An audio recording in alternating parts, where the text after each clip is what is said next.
Hey everyone, Riot Mort here with the patch 13.7 rundown.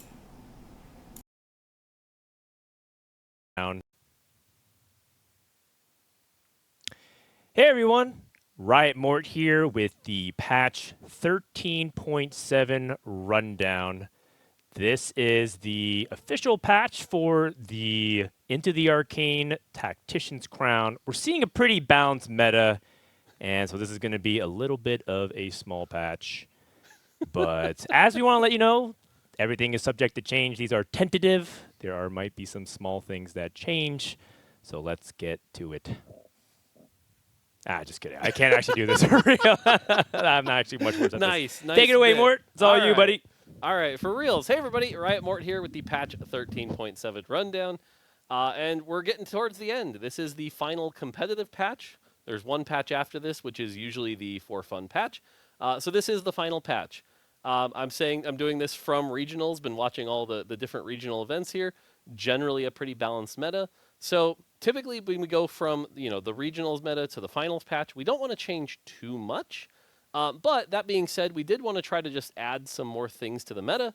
So we went with a tactic here, which is just buffing things that we're really not seeing much of. That's it. So this is a patch entirely of buffs. So let's jump right into it and we can check out what the buffs are. First off is Conqueror. Conqueror is a line that we have seen succeed in rare scenarios, but it's a little difficult to succeed, especially in the late game. Around 4 and 6 Conqueror as you start hitting stage 3 and stage 4. So there's a very tiny increase here to the amount of extra stats you're getting per cash out. So for example, right now it's 5%. If you're 10 cash outs in, that's going to be 60 AD and AP for 6 Conqueror. Now it'll be closer to like 70. So it's a little bit of extra AD and AP at the highest amounts. But otherwise, this is mostly to just help late game Conqueror be something that you can play. All right, on the champion side, Vex. We're seeing early Rebel and early Visionary be a little difficult to play. Vex isn't terrible by any means, but just kind of helping some of the AP lines have an item holder as well. So Vex's spell is going to hit a little bit harder. Pretty cool. Camille's another champion that basically you don't see a ton of. So that being said, she does work really well with Smeech. There is some risk that this makes the Smeech comp have an even better item holder. So we'll keep an eye on that, but Camille should help some of the Enforcer lines, act as an item holder for Vi, things like that. So Camille gets a little bit more base AD. And then finally, Ziggs. Ziggs is a champion that pretty good, actually, at 2-star. If you got her early, good item holder for Dominators, things like that. But reroll Ziggs, not really a thing. You don't see a ton of reroll Ziggs. That being said, I'm not expecting to see a bunch of these at like the Tactician's Crown or anything. But reroll Ziggs will be a little bit more of an option. The spell will hit a little bit harder. All right, Melee Gangplank. This poor champion has not really had his time to shine. That cast animation is really, really long, so that doesn't do much. That being said, getting a pretty big buff here. Going to get mana go from 60 to 50. This will create situations where an early Gangplank with like a Titan's Resolve and a BT can cast pretty repeatedly, get a lot of extra healing. And so there might be situations where now you're willing to play Gangplank early in the front line with like your Pit Fighter comp, use it as an item holder before the Vi. So we're hoping to see some melee Gangplank just be a little bit better of an option here. Again, nothing too crazy. Nunu. This is another champion that unfortunately has never really had a great time to shine, not a great item holder. You don't see a ton of reroll Nunu. Again, probably not going to either way, but gets a pretty big mana buff here. So if you want to invest in Nunu, have him be tanky, you can do that. So Nunu gets a buff. And then finally, Swain here. Again, very tiny buff here. We're not trying to buff Swain 1 or 2. Swain in the front line, pretty good early. Does really well in Sorks. But you don't really see a ton of melee, Swain 3s. That's not something that really happens. But if you do, you should be rewarded for it. And so you're going to get some extra healing.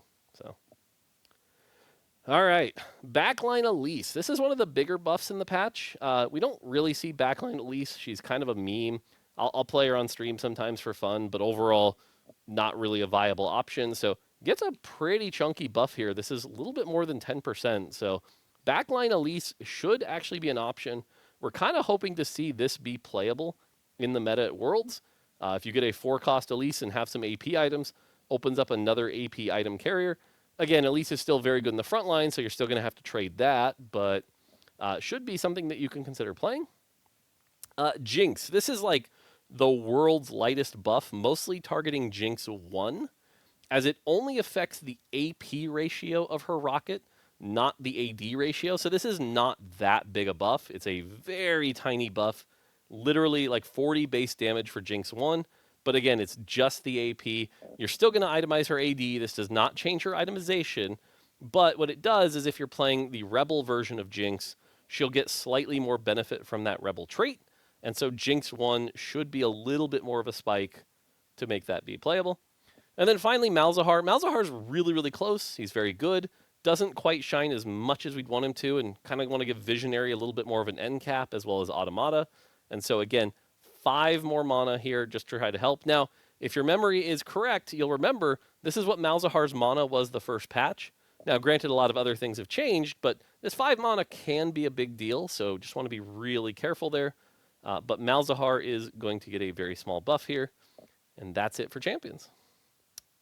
All right, augments. Again, augments-wise, we're sticking with just buffs here. Back up the silver augment. This is going to get 2 extra attack speed. Pretty easy. Glass cannon. This is another one that hasn't really been that popular at the silver. Stats-wise, it's not performing that well, so it's going to get 3% more damage amp. What's interesting about glass cannon is that perception is it's actually quite good, but it just hasn't had the stats to back it up.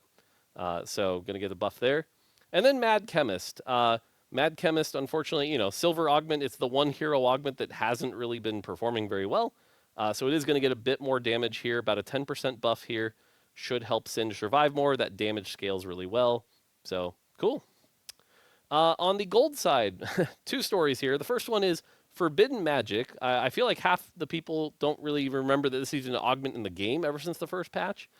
Because the first patch, it looked broken because Black Rose was broken. Now that Black Rose is kind of balanced, I don't think you ever really see this augment. And when you do, it's pretty bad. This is the one that basically makes your Scion bigger.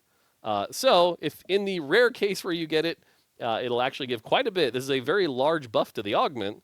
But, again, I don't think Black Rose Forbidden Magic is going to be something we see at the Tactician's Crown or anything. But there you go.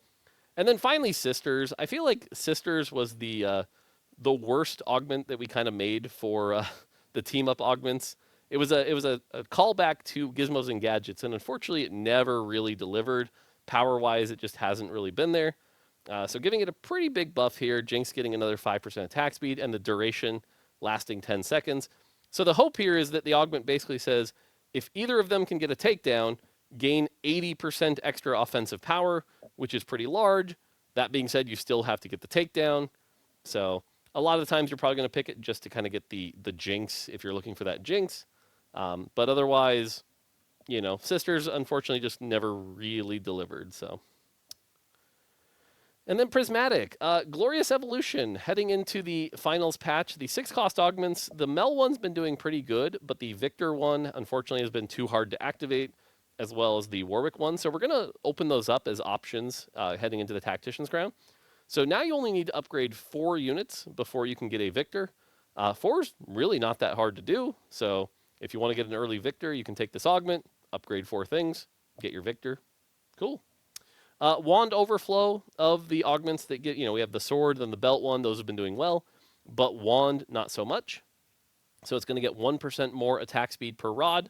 Again, very light buff here, but should help it. The Warwick augment, what you really are. So this is one where if you take it on 4-2, you basically had to win 3 rounds to get it before the anomaly, which was pretty hard to do considering you're down a Prismatic. That's really tough to do. We're going to add some leniency here. So you still need to win 2 rounds. So it's 20 player damage or 12 and double up. You still have to win 2 rounds, but now there's at least more like of a chance that you'll be able to get it before the anomaly. So that should be pretty cool. If you want to take that and get that early Warwick, we know Blood Hunter can really cap out some comps. So should be more worthy of a Prismatic. And then finally, Golden Egg. We took a look at some of these cash outs. Golden Egg's in a really good spot. Stats-wise, I feel like if stats were public, people would look at these and go, wow, these are pretty crazy. Obviously, it's because you only take it, when you're in a good spot, but the stats are really good. That being said, we looked at a few of the cash outs, and a few of them just felt a little bad considering the amount of gold you could get. So specifically the one where you get a Tactician's Crown and just gold was not a lot of gold for the late game.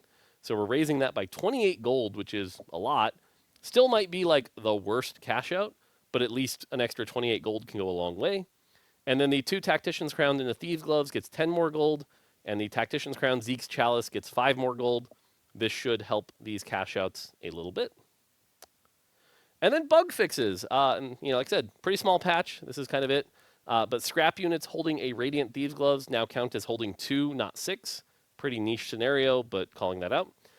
Monage gained from post-mitigation damage can no longer overflow. This is a really niche bug, but technically will, in some cases, make tanks take a little less mana gen. It's very niche. You won't notice it, but it is something, again, kind of prepping for the next set we have to do.